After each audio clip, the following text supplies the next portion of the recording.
बिस्मिल्लाहिर्रहमानिर्रहीम। अल्लाहुम्मा सल्लि अला सय्यिदिना व मौलाना मुहम्मदिन व बारिक वसल्लिम। डियर स्टूडेंट, आज की इस नशिस्त में हम कोशिश करेंगे कि हम फार्मास्यूटिक्स को समझ सकें कि ये सब्जेक्ट है क्या। इससे पहले हम फार्मेसी, ड्रग और फार्मेसी की डिफरेंट जो टाइप्स हैं उनका जिक्र कर चुके हैं। तो आज मैंने चाहा कि फार्मास्यूटिक्स को थोड़ा सा एक्सप्लेन कर दूं कि ये है क्या। तो pharmaceutics is a branch of pharmacy, यानी ये फार्मेसी की एक ब्रांच है which convert the drug into different doses form. यानी फार्मास्यूटिक्स वो सब्जेक्ट है जिसमें हम स्टडी करते हैं कि हमने किसी केमिकल को डिफरेंट डोजेज फॉर्म में कन्वर्ट किस तरह करना है, ऐसी फॉर्म जो रेडी फॉर यूज़ हो, जिसको पेशेंट आसानी से इस्तेमाल कर सके। इसमें वो डोजेज फॉर्म की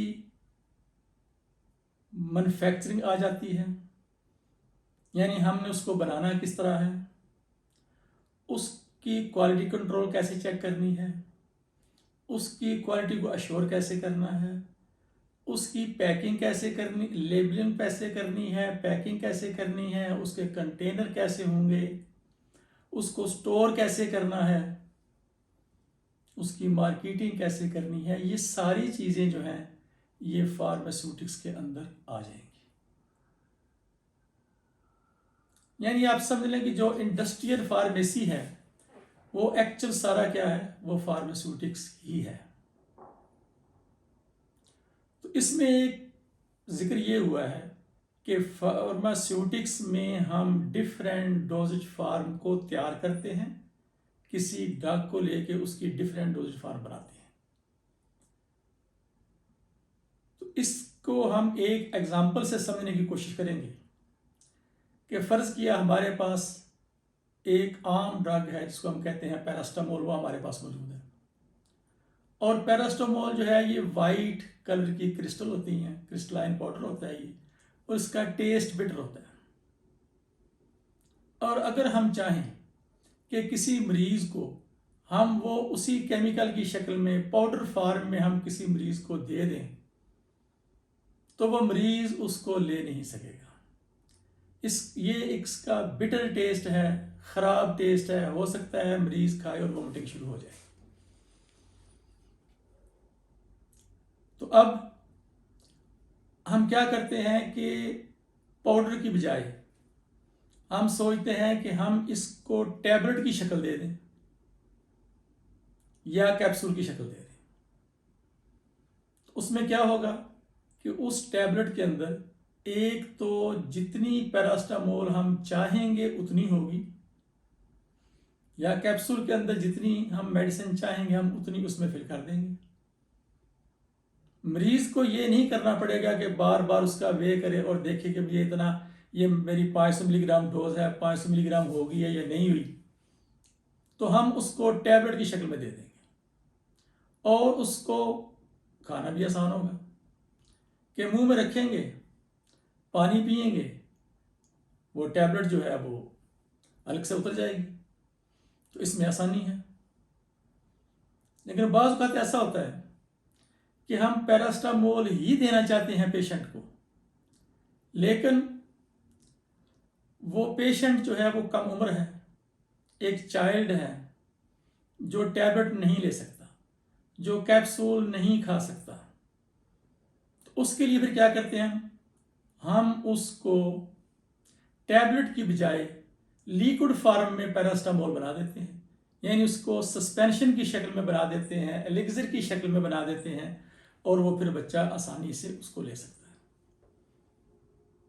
बच्चों का मसला भी हल हो गया, बड़ों का मसला भी हल हो गया। अब सूरत बाज़ बात ये होती है कि पेशेंट अनकॉन्शियस है, मरीज जो है वो होश में ही नहीं है, एमरजेंसी सूरत हाल है, तो फिर हम क्या करें? ना वो टैबलेट ले सकता है, ना वो लिक्विड फॉर्म में ले सकता है। उसके लिए फिर एक ही रास्ता रह जाता है कि हम उसको इंजेक्टेबल की शक्ल में पैरास्टामोल दे दें। तो इस मकसद के लिए हमने उसको इंजेक्शन की शक्ल दे दी, यानी पैरास्टामोल इंजेक्शन बना दिया। यानी नौजवान का मसला भी हल हो गया, बच्चों का भी हल हो गया, और अगर कोई पेशेंट अनकॉन्शियस है तो उसका मसला भी हल हो गया। हमने डिफरेंट 3 डोजेज फार्म उसी पैरास्टामोल की बना दी। सिर्फ ये नहीं, बहुत वक्त ऐसा होता है कि जो काफ़ी ओल्ड एज पेशेंट होते हैं वो मेडिसिन लेना ही नहीं चाहते। अगर आपने भी अपने घर में मुशाहिदा किया होगा, अगर किसी के घर में कोई ओल्ड एज है तो उसको आप कोई दवाई दें तो वो क्या करते हैं कि दवाई खाने की बजाय उसको आगे पीछे कहीं फेंक देंगे, हो सकता है 4 रुपये के नीचे फेंक दें और कहें कि हमने खा ली है। तो ऐसे पेशेंट को हम कहते हैं कि ये नॉन कंप्लायंस है, यानी वो डायरेक्शन को कंप्लाई नहीं करते, मेडिसिन टाइम पे नहीं लेते। तो इस मकसद के लिए भी फिर हम उनको इंजेक्शन की सूरत में दे सकते हैं। तो इससे क्या हुआ कि डोज फॉर्म क्या है कि we convert the drug into different shape for the easiness of the patient. यानी मरीज की सहूलत के लिए हम दवाई को मुख्तलिफ शक्लें दे देते हैं ताकि मरीज उसको आसानी से ले सके। और दूसरा यह है कि अगर पाउडर फॉर्म में दवाई दें, हम कोई ड्रग दें और मरीज पे छोड़ दें कि आपने ये 500 मिलीग्राम लेनी है या 200 मिलीग्राम या 5 मिलीग्राम जो भी डोज है, तो वो प्रॉपर डोज नहीं ले सकेगा। अगर उसको पुड़िया की शक्ल में बांध के भी दे दें तो हो सकता है पुड़िया खोले और आधी दवाई नीचे गिर जाए, तो डोज करेक्ट नहीं होगी। तो अगर एक फार्मास्यूटिकल इंडस्ट्री से डोज बन के आएगी, खा वो लिक्विड की शक्ल में है, खा वो सॉलिड डोज फॉर्म की शक्ल में है, उसमें क्या होगा कि उसमें एक करेक्ट अमाउंट होगी जितनी हम चाहते हैं। तो फिर इससे दूसरा मसला ये हल हुआ कि हम ड्रग को डिफरेंट शेप देते हैं for the easiness of the patient and for the correct dose. और इसमें तीसरी चीज़ है, वो एक और भी है कि फ़र्ज़ किया कोई मेडिसिन है, फ़र्ज़ किया ये बीटा मिथासोन की एग्जांपल ले लें, हम इसको जिल्द के ऊपर अप्लाई करना चाहते हैं और हमारे पास पाउडर मौजूद है। पाउडर को जिल्द पे लगाएं तो क्या होगा? अगर पंखा चल रहा है तो कुछ तो उड़ जाएगा, कुछ नीचे गिर जाएगा, यानी उसमें एफिकेसी उसकी नहीं होगी। तो हम चाहेंगे कि उसकी कोई ऐसी डोजेज फॉर्म बना दें जिसमें ड्रग की एफिकेसी भी बरकरार रहे और मरीज को फायदा भी हो। एक एग्जांपल लें आप कि जिस तरह ये एनजीसी टैबलेट है यानी नाइट्रोग्लिसरीन, उसको अगर हम दें थ्रू ओरल रूट, वो स्टमक में जाए तो वो जाके इस काबिल नहीं रहती कि मरीज को कोई फायदा दे सके। तो इसके फिर हम क्या करते हैं कि ऐसी टैबलेट बनाते हैं जो वो ज़ुबान के नीचे रखे, यानी सबलिंगुअल टैबलेट, और वहीं से उसकी अब्जॉर्प्शन हो जाए और मरीज को एंजाइना से अफाका मिल जाए। तो अब हम प्रॉपर जो इसकी डोजेज फॉर्म की एक डेफिनेशन है वो करते हैं कि we convert the drug into different shape for the easiness of the patient, for correct dose, and for better efficacy of the drug. And these different shape called as dosage form. फिर उसकी example आगे coat करें कि जिस तरह tablet है, capsule है, injection है, सस्पेंशन है, इमल्शन है, एलिक्सर है, लिनामेंट है, स्पॉजिटरी है, यानी चंद एग्जाम्पल उसकी आगे कोट कर दें तो इनको हम कहते हैं, इसका मतलब है कि ये डोजेज फॉर्म है। तो बाज़ औक़ात ऐसा होता है कि अगर हम चाहें कि किसी ड्रग को हम किसी मखसूस जगह तक पहुंचा सकें, ये एक एग्जांपल दे रहा हूं आपको कि हम चाहते हैं कि कोई ड्रग किसी मखसूस जगह की पे पहुंचने के बाद उसकी अब्जॉर्प्शन हो और वो अपना असर करे, तो उसको हम फिर डिफरेंट डोज फॉर्म बना के कर सकते हैं।